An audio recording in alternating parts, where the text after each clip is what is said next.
c'est la primitive grand F de petit f. Donc, si on a une somme, on calcule la primitive de la première plus la primitive de la deuxième. Et bien évidemment, il faut rajouter à la fin la constante réelle.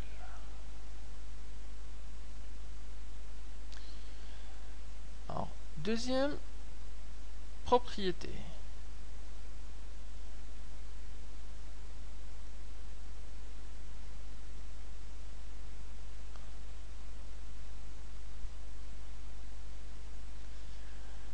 La primitive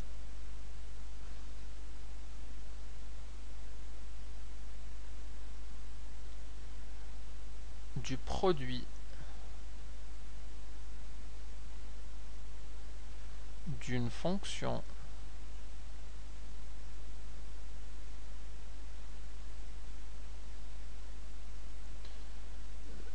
f et d'une constante réelle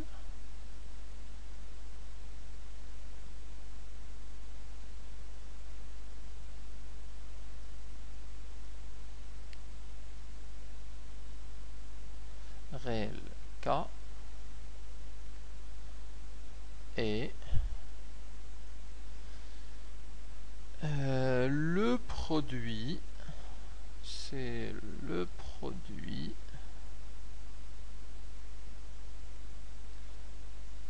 de la constante k et de la primitive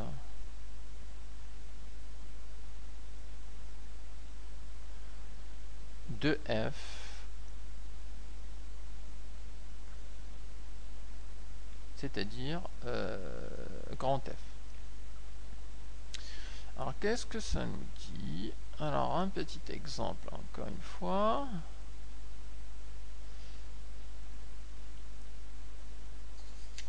La primitive de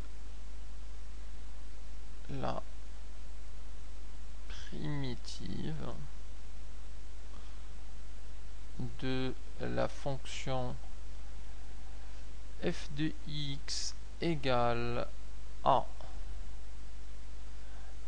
3x et alors là on a une fonction qui est c'est une constante fois x. Alors on va avoir grand F de x égale, donc si je note ici le 3 c'est notre constante k et le x c'est la fonction f de x. On peut aussi noter cette propriété sous cette forme. Le signe fait référence à la primitive. La primitive de k fois la fonction f de x, c'est égal à k fois la primitive de f de x. Alors on a ici la primitive de 3 fois x. Alors on prend cette constante, on l'écrit en premier, et ensuite on calcule la primitive de x. Alors la primitive de x, on va le voir dans le tableau, c'est simplement 1/2 de x carré. Donc on prend la fonction x et on calcule sa primitive grand F et la constante 3, on la retrouve en produit au début. Donc la constante ne change pas, elle se met au début, et puis on calcule la primitive de la fonction. Bien évidemment, je rajoute la constante, c'est appartenant R, et je fais le produit. Donc ça va donner, donc 3 fois 1/2, c'est 3/2 de x carré plus c, tel que la constante c, c'est une constante réelle. Et donc c'est ça notre primitive. Alors, on va passer maintenant au tableau des primitives. C'est un tableau à connaître par cœur. Tableau des primitives.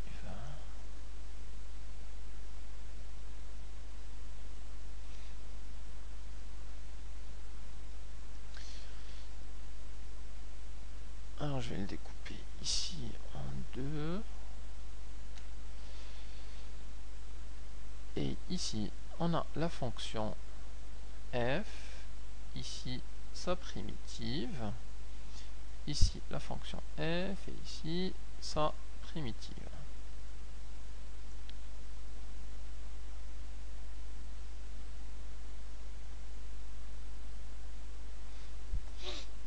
Alors commençons par 0. Quelle est la primitive de 0? La primitive de 0, c'est un nombre, c'est une constante a, telle que a appartient à R, qui est une constante.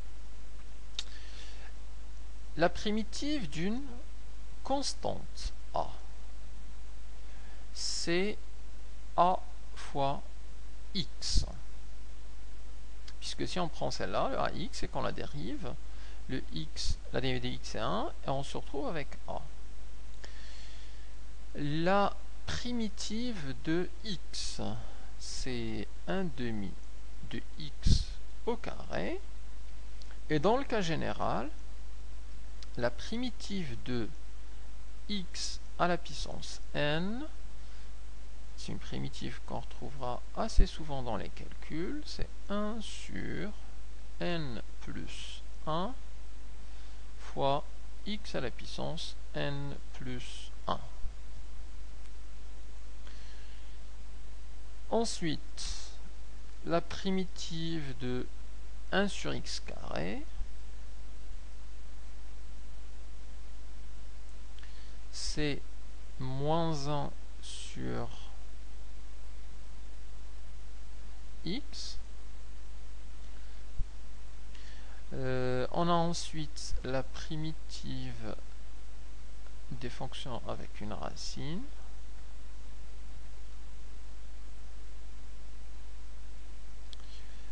Alors la primitive de 1 sur racine de x,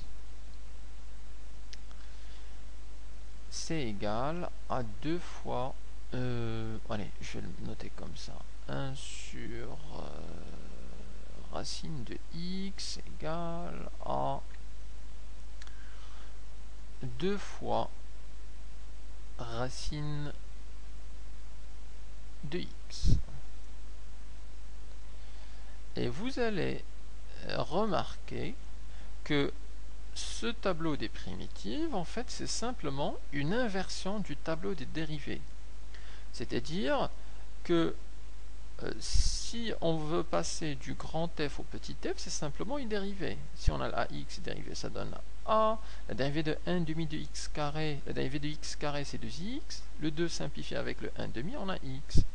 Pareil pour moins 1 sur x, pour passer à 1 sur x carré. Pareil ici.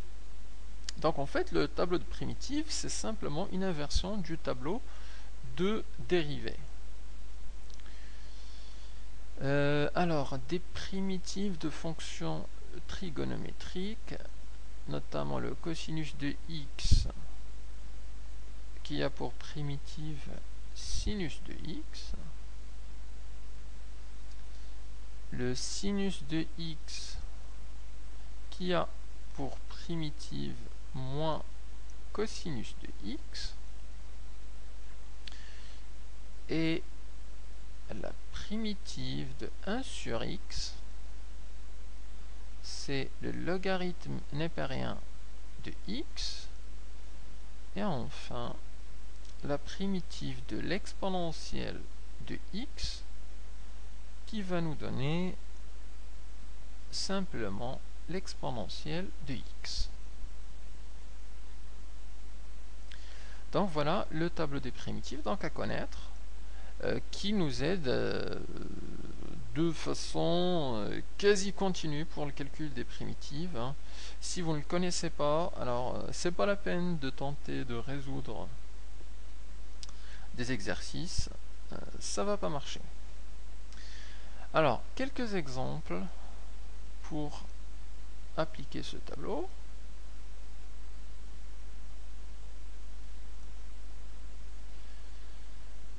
Calculer les primitives.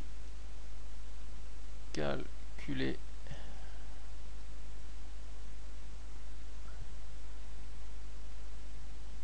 les primitives des fonctions suivantes.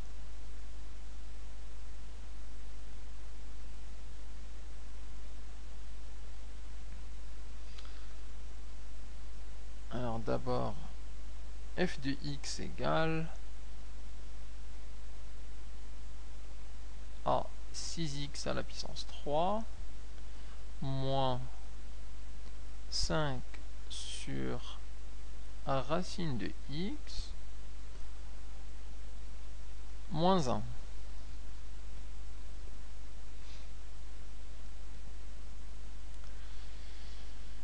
Alors on peut directement utiliser d'abord la propriété de la somme de fonctions, la primitive d'une somme. On va calculer la primitive de celle-là, ensuite de celle-là, ensuite de celle-là. Alors, la primitive de 6x à la puissance 3, le 6 est une constante, donc on va la mettre d'abord, 6 fois, et on va calculer la primitive de x à la puissance 3. X à la puissance 3, ça s'écrit sous la forme x à la puissance n, donc sa primitive c'est 1 sur n plus 1 fois x à la puissance n plus 1. Où le n c'est 3, donc ça nous fait 1 sur 3 plus 1 fois x à la puissance 3 plus 1. Donc 1 sur 3 plus 1 fois x à la puissance 3 plus 1. Pour le deuxième, alors on a moins 5 sur racine de x. Le moins 5 c'est une constante, donc on va la retrouver multipliée au début, et il nous reste ici 1 sur racine de x. Alors le 1 sur racine de x, c'est là, sa primitive c'est 2 fois racine de x. Donc c'est fois 2 racine de x, et on a ici la primitive. Moins 1, alors la primitive de moins 1, ça c'est une constante. Quelle est la primitive d'une constante? Si on a a, la primitive c'est a fois x. Donc la primitive de moins 1 c'est simplement moins 1 fois x. Et donc on peut dire que la primitive ici c'est 6 sur 4 fois x à la puissance 4 moins 10 à racine de x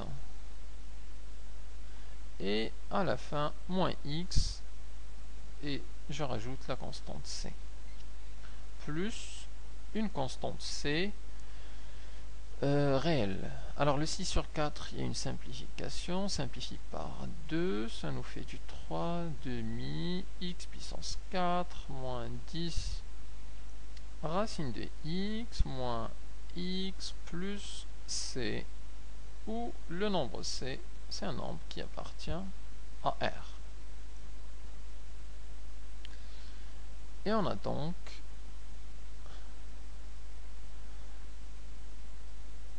la primitive de la fonction petit f.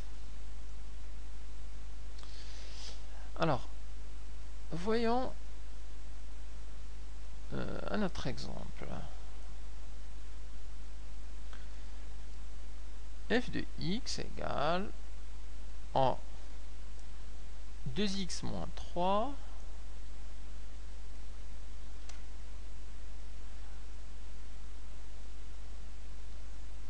facteur 2